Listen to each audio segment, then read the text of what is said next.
सांसदों को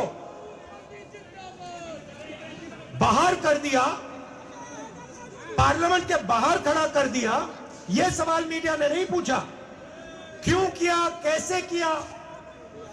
अमित शाह से सवाल पूछा कि भैया आप होम मिनिस्टर हो, ये दो युवा जंप करके कैसे आ गए। बेरोजगारी पे दो सवाल पूछे और 150 लोगों को उठा के बाहर कर दिया। मीडिया ना बेरोजगारी की बात करती है,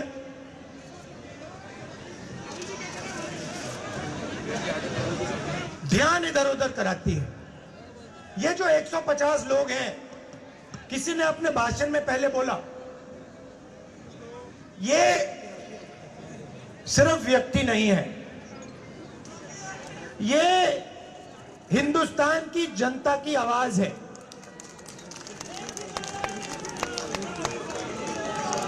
हर एमपी लाखों वोट लेके आता है। आपने सिर्फ 150 लोगों का अपमान नहीं किया,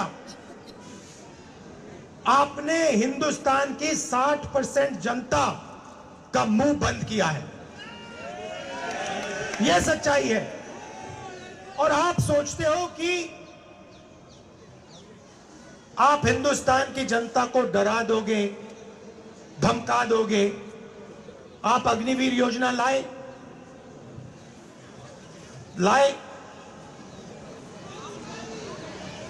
हिंदुस्तान के युवाओं के हाथ से आपने देशभक्ति की जो फीलिंग होती है वो आपने छीनी। जब युवा खड़े हुए और कहते हैं हम अग्निवीर के खिलाफ हैं, तो आपने वीडियो कैमरा से उनके चेहरे देखे और उनको कह दिया कि भैया अगर आपने अग्निवीर के बारे में कुछ बोला, आपको हम सरकारी नौकरी नहीं देंगे। तो आप सोचते हो आप हिंदुस्तान के युवा को डरा सकते हो, आप सोचते हो कि आप मीडिया को कंट्रोल कर सकते हो, आप सोचते हो कि आप देश का पूरा धन अदानी जी जैसे 2-3 लोगों को दे सकते हो। आप हिंदुस्तान को नहीं समझे, आप हिंदुस्तान के युवाओं को नहीं समझे।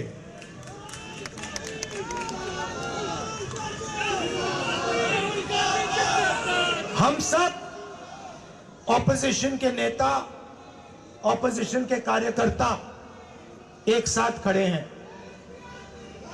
और आप बात समझिए, ये लड़ाई नफरत और मोहब्बत के बीच में लड़ाई है।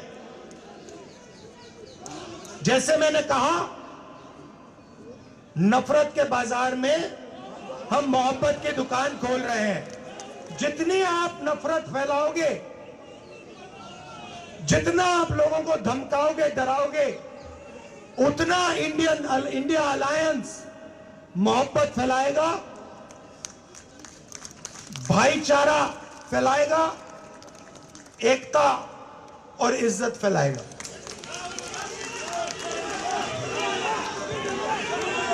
आप सब यहां आए, सब पार्टी के कार्यकर्ता एक साथ मिलकर आए। दिल से आपका धन्यवाद करना चाहता हूं। नमस्कार, जय हिंद। धन्यवाद राहुल जी। अब मैं आमंत्रित कर रहा हूं हम सबके नेता, हमारे कांग्रेस के अर्जुन खड़गे साहब को, और आपसे को सुन रहे थे आप, जिनका ये साफ तौर पर कहना था कि नफरत के बाजार में मोहब्बत की दुकान हम खोल रहे हैं। ये लड़ाई नफरत और मोहब्बत के बीच है और ये जंग हम लड़ रहे हैं। सरकार पर आरोप लगाते हुए सीधे तौर पर राहुल गांधी ने कहा कि ये मीडिया को कंट्रोल कर सकते हैं, सब कुछ कर सकते हैं, लेकिन सांसद जो हैं वो जनता की आवाज हैं और ये लड़ाई विपक्ष द्वारा आगे भी जारी रहेगी।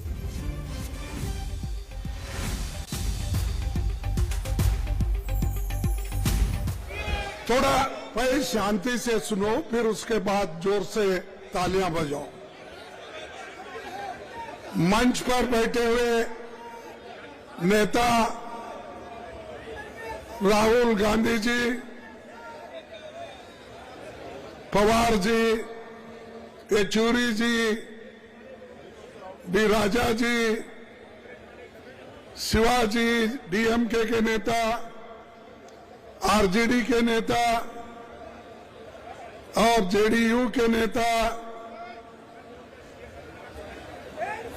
और बहुत से हमारे इंडिया अलायंस पार्टी के जो भी नेता यहां बैठे हैं, क्षमा चाहता हूं, मैं सबका नाम नहीं ले सकता समय के अभाव से।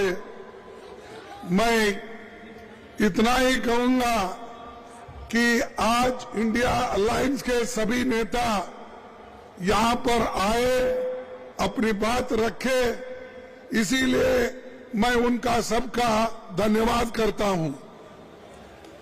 ये इंडिया अलायंस क्यों बना? इंडिया अलायंस इसलिए बना जो मोदी जी, शाह, इन्होंने डेमोक्रेसी को खत्म करने का एक बीड़ा उठाया है। देश के संविधान को खत्म करने का इन्होंने बेड़ा उठाया है। दलितों को, मजदूरों को, किसानों को, महिलाओं को कुचलने का काम इन्होंने किया है और अभी भी कर रहे हैं। इस देश के डेमोक्रेसी को खत्म करने के लिए ही 146 एमपीज को इन्होंने बाहर निकाला। कोई कुछ नहीं बोला। हमारे राम गोपाल यादव जी यहां नहीं है, उन्होंने बहुत दूर बैठे थे।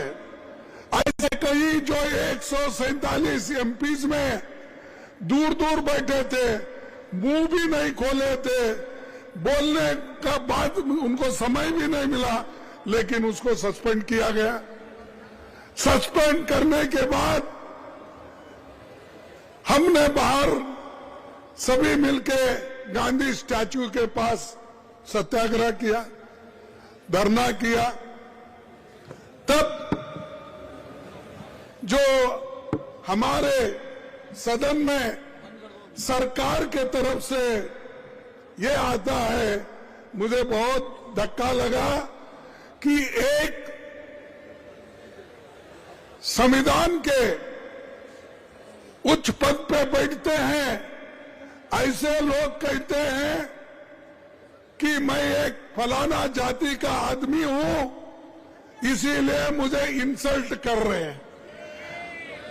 अरे अगर आप देश के संरक्षक करने का अधिकार लिए हैं, संविधान के तहत आप चलने का वायदा किए हैं, तो आप जात पात की बात अंदर करते हो और जात पात पे चलने की बात करते हो। अगर आपकी हालत यही है तो मेरे जैसे दलित की हालत क्या होगी?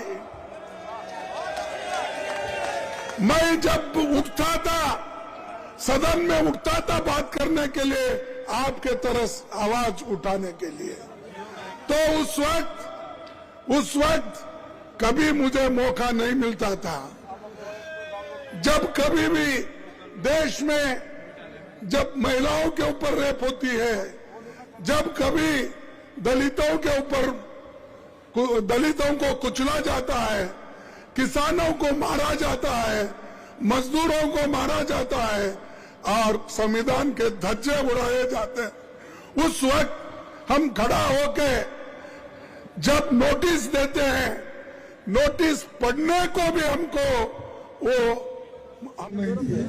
तो मैं ये क्या कहूं कि ये बीजेपी के लोग, बीजेपी की सरकार एक दलित को बोलने नहीं देगा, ऐसा मैं कहूं?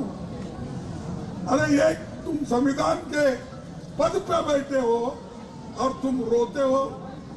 अरे संविधान चलाओ, संविधान के तहत, डेमोक्रेसी के तहत सबको बात करने का हक है और वो आजादी आप छीन नहीं ले सकते। वो आजादी हमको मिली है जवाहरलाल नेहरू से, वो आजादी हमको मिली है महात्मा गांधी से, वो आजादी हमको मिली है डॉक्टर अंबेडकर से। इन्होंने तैयार करके दिया, लाखों लोग कुर्बानी करके आजादी दिलाए है, और आप लोग, आपके घर में कोई एक चूहा भी नहीं आजादी दिलाने के है गया।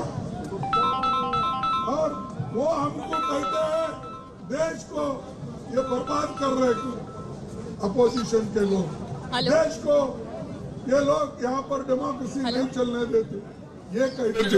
ये कहते हैं सबको बाहर निकाले, आप सभी एमएलए को, सॉरी सभी एमपीज को